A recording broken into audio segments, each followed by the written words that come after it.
ስኬት ነው ይሉናል በብድር ማደጉ ሲፈርሙ መዋል ቸክ ሲፈርሙ መዋል ውሉ ሳይመረመር ውጫሌም ላይ ቢሆን ይፈርሙ ነበር ውጫሌም ላይ ቢሆን ይፈርሙ ነበር ሆይ ሆይ ሆይ ሆይ አጀብ ጉድ እኮ ነው ረሃብ ይዘንባል በመላ ሀገሪቱ አውርደን አንጎርሰው አይበላም መብራቱ አያ ቤት ቢበላ ቢታኘ ካምፖሉ በማዳበሪያ አርገን ታሽጎ እንደህሉ እናዳርስ ነበር በየማዕከሉ ቦግ እንዲል ቀናቸው እሱን እንደበሉ ቦግ እንዲል ቀናቸው በማዳበር ያርገን አምፖል እንስጣቸው በማዳበር ያርገን አምፖል እንስጣቸው ከረሃብ ጨለማ ካሉበት የነሱ እስቲ አምፖል ይብሉና እስቲ መብራት ያክሱ ሆይ ሆይ ሆይ ሆይ ሆይ ማለት ነው ሆይ ለነሱ ሆይ ሆይ ሆይ ሆይ አደነሽና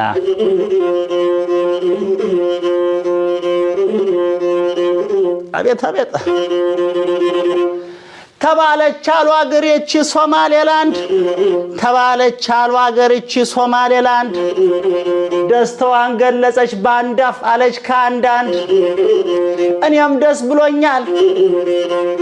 ደስ ብሎኛል ጎረቤት ስናገኝ ሌላ ሀገር ሲመጣ ከዚህ ጋር እንኳን ብንኖር ጦርነት ሳይመጣ አንቺ ሶማሌላንድ እንዴት ታድለሻል በእስራኤል ዕውቅና ሀገር ተብለሻል እኔም ኢትዮጵያ ውስጥ ትንሽ ቦታ አለችኝ ወደ 100 ካሬ ይሰጠኝ ዕውቅና ንገሯት ለሀገሬ ገንጠል በልና ሰላም እስክታገኝ ዳር ላይ ልሆንላት ጎረቤቷ ታርገኝ ዳር ላይ ልሆንላት ጎረቤቷ ታርገኝ እኔ ምን አባቴ ወይ ቁርስ ምን ትሰራለህ? እኔ እንጃ ምን ትሰሪልኝ? የፈለግከውን ገንፎ ስሪልኝ። ገንፎ? አዎ። እሺ ትንሽ ጠብቀኝ። ቆይ ሳልጠይቀው እኔ የምልህ አባቴ ወይ ባልጫ ነው ወይስ በቀይ ምሰራለህ? ገንፎን? አዎ ገንፎን። ባልጫ ስሪልኝ። እሺ ሳልጠይቀው እኔ የምልህ አባቴ ወይ ቲማቲምና ሽንኩርት ይኖረው እንዴ? ገንፎ እንደውም ዛሬ ባንበላስ ብንጾምስ? እሱም አሪፍ ሀሳብ ነው። እግዚኦ ሞስኮ የማን ዋና ከተማ ነች? በጣም ቀላል ጥያቄ ነው። ኡጋንዳ። በስተመጨረሻም ከ3 ወር በኋላ ገራችንን ታጥፈናል። ግባ እና እንኳን ማርያም ማረጀም በለ ምንድነው ይሄ? ታጥበው ነው የመካኒክ ቱታ መስለ እንዴ? ወይ እንደ አሳ ይወጣለት ነው በለን ሾ ይወጣለት ነው በለን እንደ አሳ እንዴ አድጓ አይተወረ ይሄን ጌታ የጭቃ በያት ሰራ ቤት አትመረግበት። አንተ ግን አያቃጥልም? ደፋርነት ለኛለ እንዴ? ከዘር እኮ ነው በቃ በጣም ደፋርነት። ስላቴ ያልነገርኩም ማለት እንዴ? አቴ በጣም ተደባዳቢ ነበርና ሲሞቱ ሁሉ አስተውሳለሁ። በ4 ቁጥር ነበር የሞቱትና በቃ እስኪወርዱ ድረስ ለመገነጽ 5 ደቂቃ በ4 ቁጥር አያት? አዎ 4 ቁጥር። ቆይ ለመነሳት ነው ለመሞት ነው? ለሁለቱም ይሆናል። ይሻላል። እኔ ደግሞ ስላቴ ያልነገርኩማ ምን ነገር ያለው ፓይለት እንደሆነ ታውቃለህ? እሱ ነው ሀገር ምድር የሚያውቀው። እና አይሮፕላን እየነዳ የሆነች እንደዚህ ትንሽ የኩርባ ላይ ማለት ነው ፈረስ አይገባበትም። እና እቴ በጣም ሰባዊ ሰው ነበርና ፈረሱን አተርፋለሁ ብሎ የሆነ ስኩሪ ሲፈጥር ከደመና ጋር ተላትሞ ነው ያረፈው። ከደመና የሚገርም ነፍሱ አልተገኘም። ነፍሱ ከደመና ጋር ይሻላል ያገናኘናል። አይ እንገናኛለን። እኔ በጣም ይገርመኛል ውሾች በምን አይነት ስታንዳርድ በምን አይነት ደረጃ እንዴት አይነት ባለ ብቃት ቢያሰለጥኗቸው ነው ብዬ ነው የሚገርመኝና እዚህ ጋር እንደምትመለከቱት ውሻው መጣና ወደ ገበያ እንግዲህ ሊላክ ነው። እዚህ ጋር ሳንቲም እንድትሰጠው እየጠየቀ ነው እና ተመልከቱ። አሁን እዚህ ጋር የምትሰጠው ገንዘብ እንደማይበቃ ስለሚያቅ እንድትቀይር ነው። አሁን ተመልክ ሁለተኛ አስቀየራት፣ ይሄም አይበቃም አለ። ሶስተኛ ይሄንም ቀየረች፣ በፍጹም አይበቃም አለ። ምክንያቱም የገንዘቡን ቁጥር ያውቀዋል ማለት ነው። እንግዲህ አሁን እዚህ ጋር ብሩ ልክ እንደሚበቃ አወቀና ይሄኛውን ተቀብሎ ጉዞ አደረገ። እንደሚያንሰው ሲያቅ ደግሞ በቃ ያው ቅድም ያሳየችውን እንዴት ተወሰነ ጨምሮ ወደ ገበያ በቀጥታ ነው የሄደው። ከዚህ በኋላ እዚህ ጋር ሲደርስ በጣም የሚገርመኝ አሁን ብዙ ጊዜ የተለመደው ያው እናያለን ብዙዎቻችን ወረቀት ተጽፎ ይሰጣቸውና በዛ መሰረት ነው እንግዲህ ያው ወረቀቱን እያነሱ እያነበቡ ሰዎች ገንዘቡን በትክክል የሚያስፈልገውንና የሚፈልጉትን ያህል እዛ ላይ ስላለ ይሰጧቸዋል። ይሄ ግን እንደዛ አይደለም። የሚፈልገውን ያውቃል ውሻው፣ አስመዝኖ ነው የሚወስደው። ገንዘብ ይከፍላል፣ መልሱንም እንዳለው ያውቃል፣ በትክክል ይቀበላል ማለት ነው። እና በጣም ነው እጅግ በጣም ግርም የሚለኝ እኔ ማለት የውሾች በጣም እንጃ። ትላንትም የሆነ አንድ ቪዲዮ ሰርችላችሁ ነበር በዚህ ጉዳይ ላይ እና ውሾች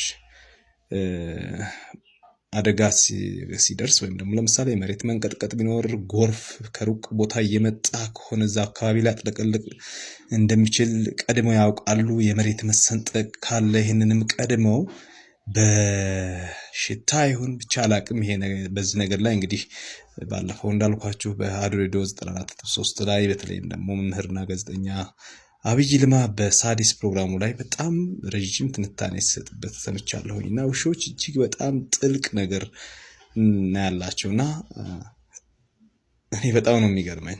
እንግዲህ እዚህ ጋር ወደ ቪዲዮአችን እንመለስ። ይቺን አፕል አነሳና ወደ ሳጥን አደረጋት፣ ማለትም ወደ ዕቃው ውስጥ። ነገር ግን ይዞ መሄድ አልፈለገም። ተመልከቱ፣ ሚዛኑን ነካና መዝኙ አላት። ከዛ መዝና ሳንቲም ወስዳ ማለትም የሚያስፈልገውን ያህል ቆርጣ መልስ ሰጠችው። አሁን ተመልከቱ፣ ከዚህ ጉዞውን ልጀምር ነውና አየ እዚህ ጋር በጣም የገረመኝ መልሱን ሰጥታው ከሚዛን ላይ አላደረገችለት ነበር አንስታና፣ እሱ ግን ሊረሳት አልፈለገም፣ ሊረሳትም አልቻለም። አንስቶ ወደ ዕቃው ላይ አድርጎ ነው እንግዲህ አሁን ይኸው የታዘውን ትእዛዝ ገዝቶ ደግሞ ሌላ አሁን ስጋ ግዛ ነው እዚህ ጋር። ይሄ ለሱ መሆን አለበት በእርግጠኝነት። በራሱ ቋንቋ እንደመጮህ ነው ያለው።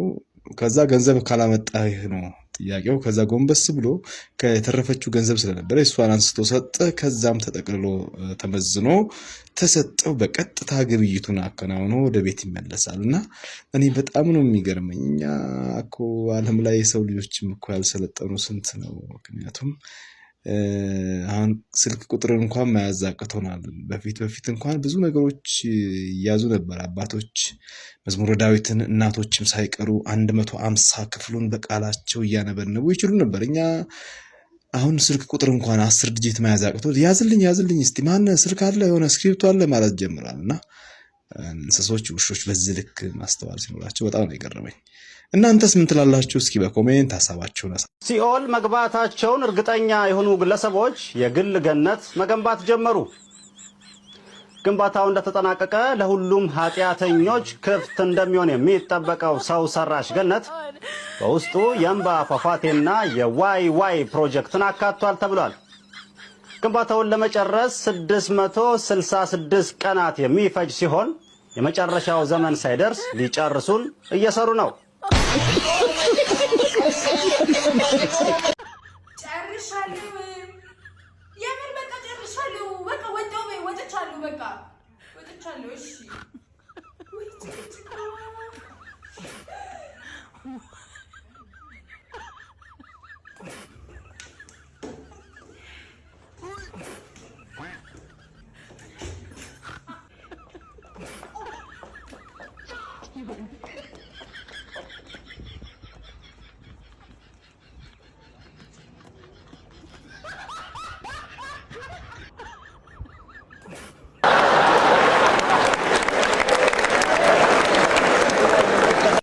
ጓደኛዬ ባለ 2 መኝታ ቤት አፓርታማ በዱቤ ገዝቶ አንዱ መኝታ ቤት ለአንዱ ኤርትራዊ አከራይቶታል።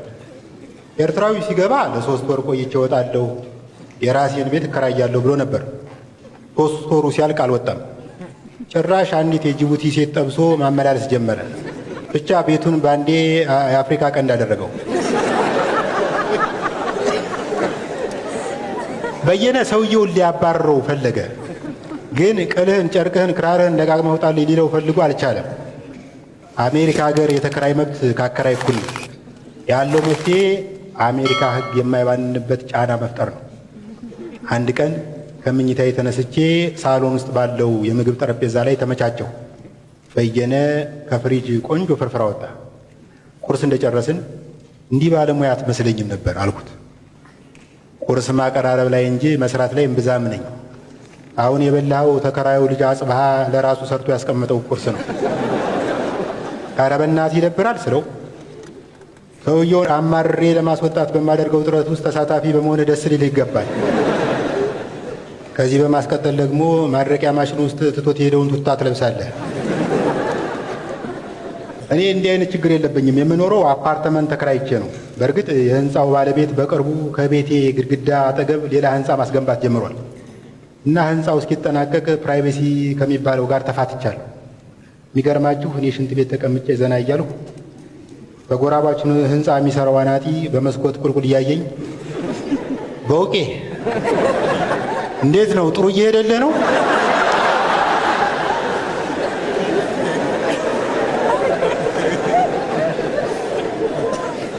አሜሪካን ሀገር እያለሁ ብዙ ጊዜ ብቸኛ ነበርኩ እና ብቸኝነቴ ሲበረታብኝ የማደርገው የመጀመሪያ ነገር ወደ አበሻ ሰፈር ሄጄ ሰላማዊ ሰልፍ መሳተፍ ነው። ሰልፉ ላይ በርካታ ሰው ይኑር እንጂ የተቃዋሚ ይሁን የደጋፊ ለእኔ ልዩነት የለውም እና የሆነ ጊዜ ላይ አሜሪካ ሀገር ዲያስፖራው ቡድን ተሰብስቦ በዋይት ሀውስ ፊት ለፊት ዋይታና ተቃውሞ ያሰማል። ከመካከል የሰልፉ መሪ እስካሁን በአምባገነኑ መንግስት ላይ ያለንን ተቃውሞ ያቀረብነው በአማርኛ ነው። እንዳለመታደል ሆኖ የዚህ ሀገር ሴናተሮችና ጋዜጠኞች ጆሮአቸው የሚቆርጧቸው አማርኛ አይሰሙ። ስለዚህ በእንግሊዘኛ ተቃውሟችንን ማሰማት አለብን። ማን ነው ከመካከላችን እስካሁን የገለጽነውን ተቃውሞ በእንግሊዘኛ ቆንጆ አድርጎ የሚያቀርበው? ሁሉም እርስ በርሱ ተያየ። አንዳንዶች እንዲያውም በያዙት መፈክር ፊታቸውን ጋረዱ። ጎበዝ፣ ከኛ መካከል እንግሊዘኛ የሚችል የለም? ድንገት አንድ ሰው እጁን አወጣና እንዲህ አለ፣ አምባገነኑ መንግስት እንግሊዘኛ የሚናገሩትን ለቃቅሞ ስላሰረብን እኮ ነው እዚህ ተቃውሞ ወጣን። አንድ እዚህ አዲስ አበባ የሚኖር ፈረንጅ ተዋናይ አለ። በአንድ የአበሻ ፊልም ውስጥ የፈረንጅ ገጸ ባህሪ ከተመለከታችሁ ተዋናዩ የፈረደበት ብርቅዬ ፈረንጅ መሆን አለበት እና ይሄ ፈረንጅ የአድዋ ጦርነትን በሚያሳየው የቴዲ አፍሮ ሙዚቃ ውስጥ የተለያዩ ጣሊያን ወታደሮችን ወክሎ ፖዚሽን እየቀያየረ 5 ጊዜ በላይ ተገድሏል። በሀገራችን እኔ ስለ ጦርነት ሲዘግቡ ከሚጥሙኝ ጋዜጠኞች ዋናው አለምነህ ዋሴ ነው። አለምነህ ዛሬ በቭላድሚር ፑቲን ከመነደፉ በፊት ካፉ የማይጠፉት ሳዳም ሁሴን ነበሩ። አለምነህ በእያንዳንዱ ቃለ መጠይቅ ሳዳምን ሳያነሳ የቀረበት ጊዜ ትዝ አይለኝም። አንዴ እንዲያውም የሆነ ግጥም መጽሐፍ ሳስመርቅ ፕሮግራም መሪ አድርጌው ነበር። ፕሮግራሙን እየመራ ድንገት ከታዳሚው መሃል ደራሲ አዳም ረታን ተመለከተው። ከዛ አለምነህ መካከላችን እጅግ ስመጥሩ ደራሲ ሳዳም ረታ ይገኛል። አሁን በቅርቡ ያጋጠመኝ በላዳ የሚያመላልሰኝን ሾፌር የት ላደርሰህ ሲለኝ ልክ ከኃይሌ ገብረስላሴ መኪና መሸጫ በር ላይ ስደርስ ጣለኝ አልኩት። ከታክሲው ስወርድ በአጋጣሚ ኃይሌ በሩ ላይ ቆሞ በአንዱ ኤሌክትሪክ መኪና ላይ ትራንስፎርመር ምናምን እየገጠመ ነበር። ገና ሲያየኝ እኔ እምልህ እስካሁን በታክሲ ነው እንዴ የምትጠቀመው አለኝ። አዎ። ኃይሌ ትንሽ ሲያስብ ከቆየ በኋላ አልፎ አልፎ በአውቶቡስ ተጠቀም፣ የምትጽፈው ነገር አይጠፋም።